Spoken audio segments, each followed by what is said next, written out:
오늘도 우리의 인생의 인도자 되시는 주여, 당신의 말씀은 진리와 생명이며 우리의 삶을 비추는 등불입니다. 오늘 우리가 호세아를 통하여 듣게 하시는 당신의 음성에 귀를 기울이기를 원합니다. 이스라엘의 무너짐과 하나님의 심판을 바라보며 우리 자신의 모습을 비추어 보게 하시고 그 안에 하나님의 뜻과 회복의 소망을 발견하는 시간들이 되게 하여 주옵소서. 성령님, 오늘 우리의 마음에 빛을 비추사 말씀을 통해 우리의 삶을 새롭게 하시고 진정한 회개와 변화의 길로 인도하여 주시기를 주 예수 그리스도의 이름으로 간절히 기도합니다. 아멘.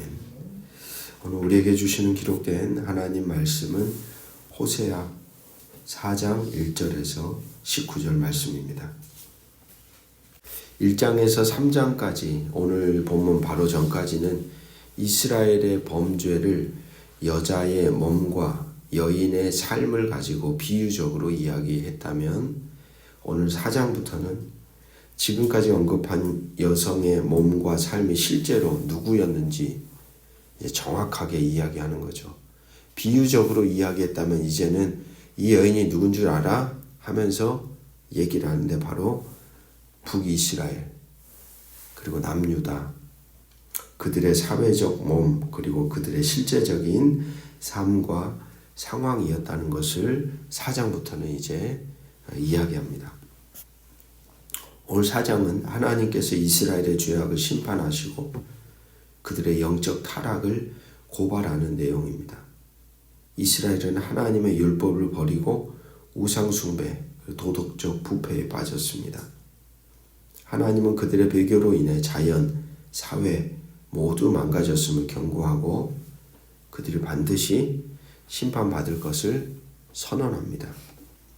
오늘 본문 1절부터 3절까지가 이스라엘의 죄악에 대한 하나님의 고발입니다.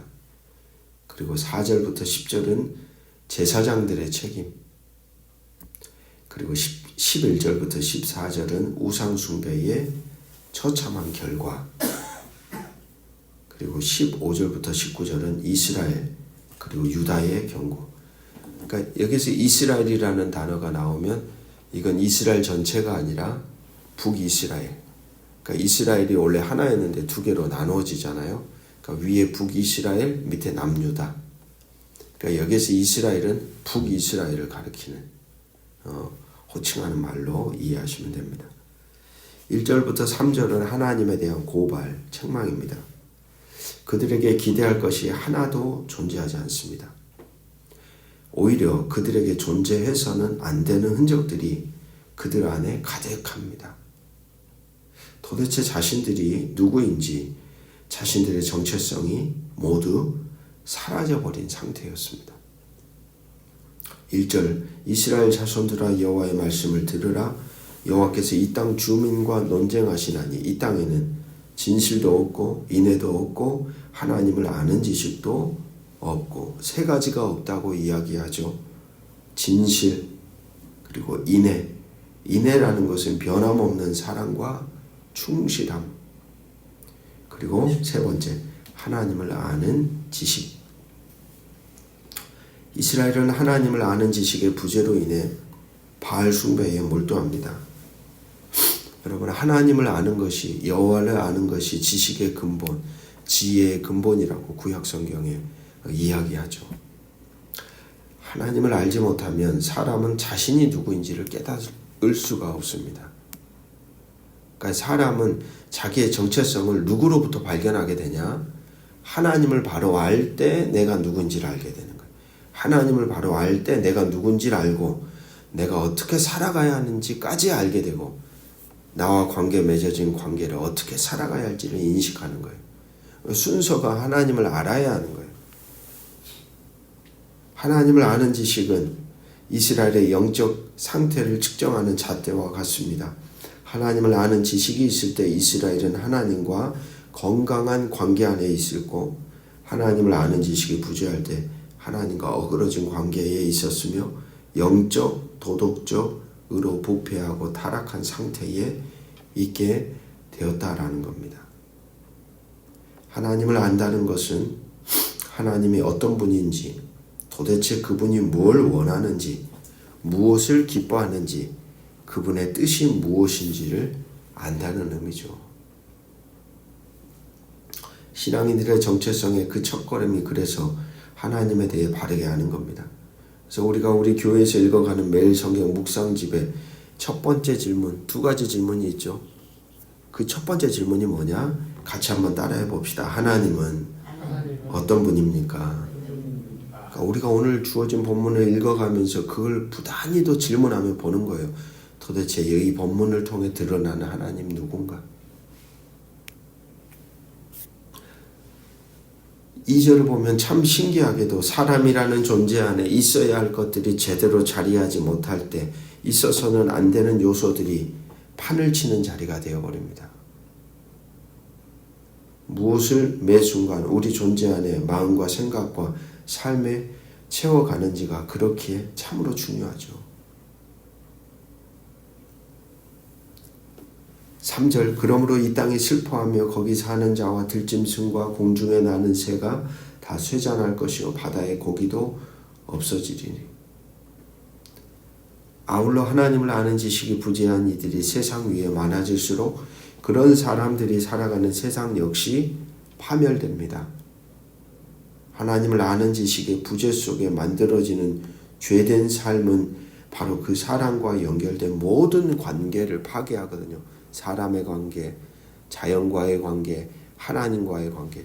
맨 처음 아담과 하와가 선악과를 먹고 나서 무너졌던 관계들이 그 네 가지 관계가 다 깨졌거든요. 하나님, 그리고 여인과의 관계 서로 막 정죄하고, 그리고 더 나아가 자연과의 관계가 깨지고, 이 세 가지 관계가 하나님 앞에서 죄로 무너졌을 때 연달아서 다 무너졌죠. 4장 6절 말씀, 내 백성이 지식이 없으므로 망하는도다. 내 백성이 뭐가 없으므로? 지식이 없으므로. 내가 지식을 버렸으니 나도 너를 버려 내 제사장이 되지 못하게 할 것이요 내가 내 하나님의 율법을 잊었으니 나도 내 자녀들을 잊어버리리라. 제사장들은 하나님과 백성들을 말씀과 제사를 통해 이어주도록 부름받은 사람들입니다. 그런데 6절부터 10절까지의 말씀을 보면 자신들의 사명을 망각해버린 제사장들의 모습이 적나라하게 드러나고 있습니다. 말씀을 무시합니다. 자신의 욕망을 채우기 위해 끊임없이 욕심을 부리고 심지어 종교적인 폭력과 살인을 저지릅니다. 제사장들이 그랬다는 거예요. 저거 가장 가깝다고, 하나님과 가장 가깝다고 여겨졌던 사람들이 제사장들 아닌가요? 그러나 그러한 구조적인 자리, 그런 역할, 그 위치가 그들의 거룩함, 그들의 신앙을 결정짓지 못한다는 것을 기억하십시오. 오늘도 이 시대에 우리 교회 안에 많은 직분자들이 있어요. 목사들로부터 비롯해서 그 밑으로 그 같이 동역하는 많은 직분자들이 있죠.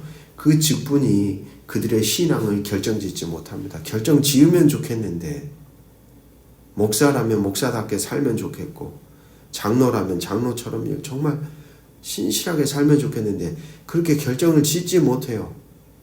엉뚱하게 산다는 거예요. 오늘 본문에도 보십시오. 제사장들이 하나님과 가장 가까운 자리에서 말씀으로 다리를 놓아야 할 그들이 말씀을 무시하고 자신의 욕망을 채우기 위해 종교적 권력을 활용했다는 거예요. 오늘 시대와 비단 다르지 않다라는 것을 우리는 느낍니다.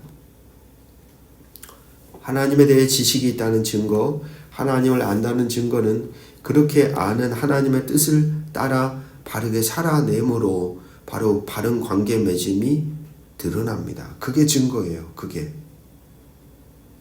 하나님을 안다는 것은 이처럼 하나님의 마음이 어디에 있는지, 하나님이 무엇을 원하는지 바르게 깨닫고 알고서 행동하는 거예요. 그럴 때 우리는 하나님을 나는 압니다 라고 말할 수 있는 거예요. 그냥 성경 몇 절 읽고 그냥 하나님, 사랑의 하나님, 머릿속으로 지식으로 아는 하나님은 사실 하나님을 제대로 모르는 거죠. 돌판에 기록된 율법의 한계가 무엇입니까? 가르치는 자가 부재하거나 가르치는 자가 잘못 가르칠 때 하나님의 뜻을 알 수 없어진다는 것입니다. 제사장들이 그렇게 엉뚱하게 타락해 있으니 당연히 그 제사장과 함께 신앙의 길을 걸어가는 백성들의 삶을 말할 것도 없죠. 같이 도미노처럼 다 무너져 버리는 거예요. 제사장들이 이처럼 타락하니 그에게 속한 백성들까지도 모두 무너져 버립니다. 그래서 오늘 우리가 살아가는 신앙의 바른 자세는 스스로 말씀을 읽는 거예요, 여러분. 목회자 의존적인 신앙처럼 위험한 게 없습니다. 우리 개신교 신앙의 전통은 자기 스스로 말씀을 읽도록 했어요. 사제들만 읽을 수 있었던 성경을 중세 캐톨릭은 사제들만 읽었거든요. 라틴어로 돼서 아무도 읽질 못해요. 그러니까 사제들이 하는 말이 곧 하나님의 말씀처럼 그들은 들었어요. 근데 그 사제들이 타락했잖아요. 면죄부 판매하고 죄를 갖다가 종이쪽지에 써서 돈으로 사고 팔고, 그래서 떠쳐 나온 게 바로 오늘 우리가 믿는 이 신교, 개신교입니다. 그 핵심이 뭐냐면 말씀을 이제는 성도들이 스스로 읽게 하려고 번역했던 거예요, 성경을. 근데 오늘날 보십시오. 오늘날 이 시대의 성도들 지금도 캐톨릭과 똑같이 목회자 의존적이에요. 말씀을 제대로 읽어낼 능력이 없어요. 이게 오늘 우리의 현주소인 거예요. 저는 그래서 목회자로 늘 교우들한테 이해가 되든 안 되든 말씀을 스스로 읽어가야, 스스로 해석해야, 스스로 뜻을 발견하기 위해 몸부림치지 않으면 여러분 똑같은 짝이 나는 거예요. 만약에 목회자가 타락할 때 여러분은 분별력이 없는 거예요. 목회자를 잡아줘야 되는데.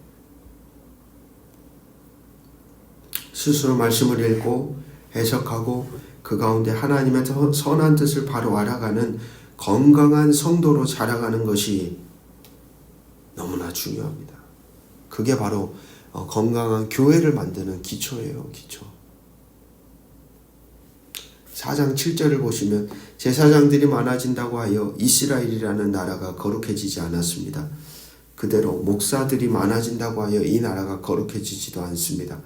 교회가 많아졌다고 하여 이 나라가 거룩해지는 것이 아닙니다. 양으로 승부해서는 안 돼요, 여러분. 양이 문제가 아니에요. 질이 중요합니다. 얼빠진 사람들이 많으면 뭐합니까? 제대로 하나님을 아는 사람들이, 소수의 사람들이라도 존재할 때 빛을 발하는 거예요. 소금이 되는 거예요. 양이 중요한 게 아니라 질이 중요하죠. 어떤 존재들인가 우리는 자주 그걸 놓쳐버립니다. 그게 더 중요해요. 나는 오늘 어떤 존재인가. 여로보암 2세 시대가 바로 이 호세아가 기록되어졌던 시대입니다. 그 시대의 특징이 뭐냐면 부유 그리고 번성입니다. 번영. 아주 잘 나갔어요. 영토도 그랬고 경제적으로도 정치 외교적으로 정말 뭐 하나 두려울 것 없는 엄청나게 잘 나가던 시대. 그 시대가 바로 이 두로라는 나라와 외교적인 관계 속에 있었습니다. 이 두로는 우상 숭배의 전형적인 나라예요. 해안가에 위치해 있어가지고 이 나라는 그 지중해 해상무역을 통해서 부를 거머쥔 나라입니다. 근데 그 시대에 이 지중해 무역에 이제 두로랑 교역 관계가 맺어지면서 이스라엘이 점점 같이 더불어 부강해진 거예요. 돈이 많아지면서 돈만 많아진 게 아니라 재밌는 게 그 나라가 가지고 있었던 종교적인 것까지 전부 다 같이 끌려 들어왔어요. 같이. 이런 상황 속에서 가장 큰 이익을 본 자들이 누군 줄 아십니까? 종교 지도자들이었어요. 제사장들. 당시 부유층과 권력층과 종교 지도자들이 연합해서 부와 번영을 공유하고 공존, 공생했습니다. 성공과 번영이 복이 아니라 하나님과 바른 관계 안에 존재하는 게 복입니다. 할렐루야. 여러분 우리가 이걸 놓쳐버릴 때 성공해놓고 타락해버려요. 성공해놓고 만몬을 따라가요. 물질적인 풍요가 복이 아닙니다. 살아가는데 당연히 필요하겠죠. 그래서 주님도 우리에게 가르쳐 주신 기도를 통해 말하잖아요. 매일 일용할 양식을 달라고 쌓아서 막 쟁겨놓고 볼 양식 말고 하루하루 먹을 양식이면 충분하다고 하지 않습니까? 근데 오늘 우리가 살아가는 시대를 보십시오. 통장에 잔고가 없으면 불안해지고 두려워지고 뭔가 소유 기댈 만한 게 없으면 인생이 마치 실패한 것처럼 취급하는 세상이에요. 그 마음이 더해져서 나중에는 돈에 그냥 장악되어져서 끌려다니는 비참한 인생들이 오늘도 너무나도 많죠. 당시 이 호세아 시대가 그랬어요. 제사장들이 성공과 번영에 그냥 기름이 뚝뚝 떨어지는 존재들이었어요. 풍성한 거예요, 삶이.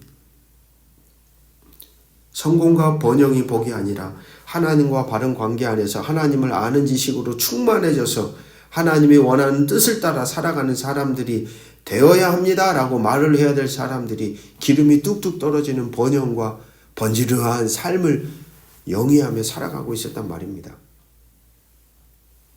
시당초 제사장들의 상태는 그것을 바르게 가르치고 세워갈 수 없는 만몬신에 의해 오염되어 버린 자들이었던 겁니다. 이들의 상태가 이러했으니 11절부터 19절까지는 이스라엘이 범한 우상 숭배의 삶을 책망하는 내용으로 가득합니다. 백성들이 음행과 쾌락의 마음을 뺏깁니다. 백성들이 음란한 마음에 미혹됩니다. 여기서 음란한 마음이란 똑같아요. 신앙의 궁극적인 목적, 세속적인 성공과 부유함을 누리는 것에 두도록 조장하는 당시 이방 종교가 추구하는 신앙 자세. 복주는 신, 번영하게 하는 신, 다산하게 하는 신. 자꾸 초점을 거기에다 돌려버린 거예요. 하나님과 관계가 어떻든 말든 상관하지 않아요. 시편 1편 1절에서 2절은 말하죠. 복 있는 사람은 누구입니까? 오직 여호와의 율법을 즐거워하여 그의 율법을 주야로 묵상하는 사람.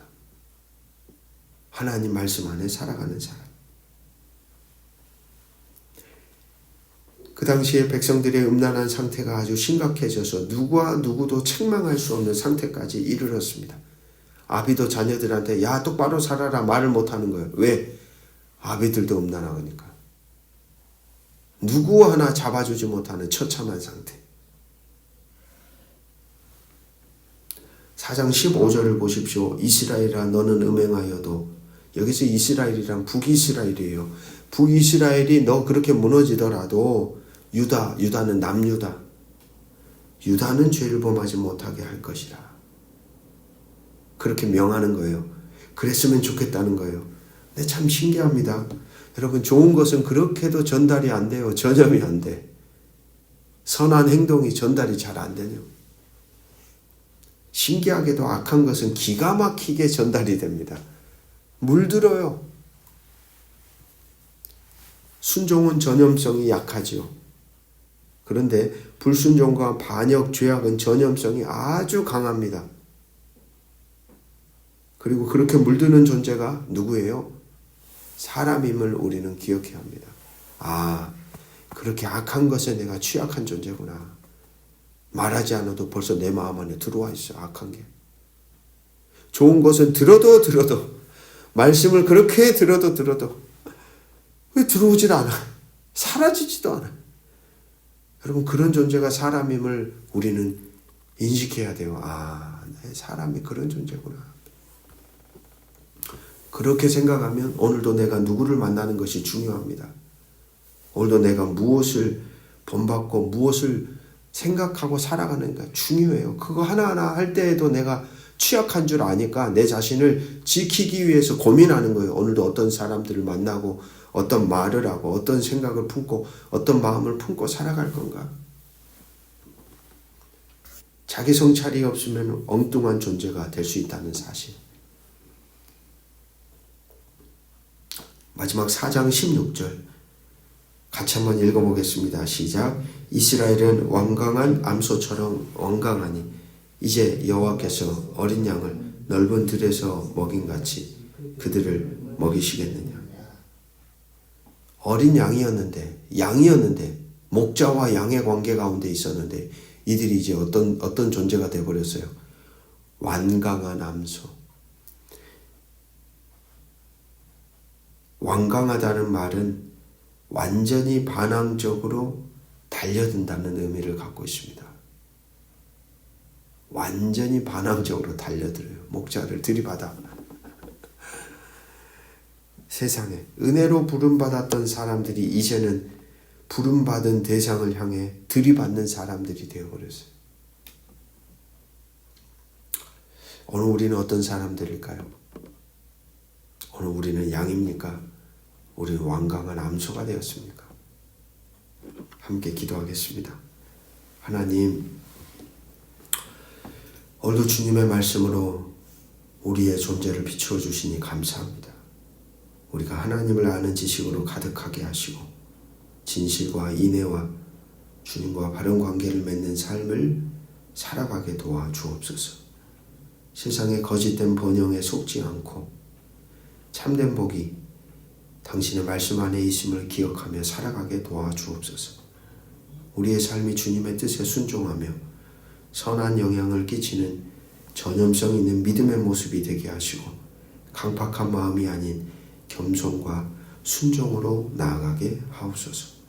오늘도 주님과 동행하며 우리의 정체성을 잃어버리지 않기를 주 예수 그리스도의 이름으로 간절히 기도합니다. 아멘.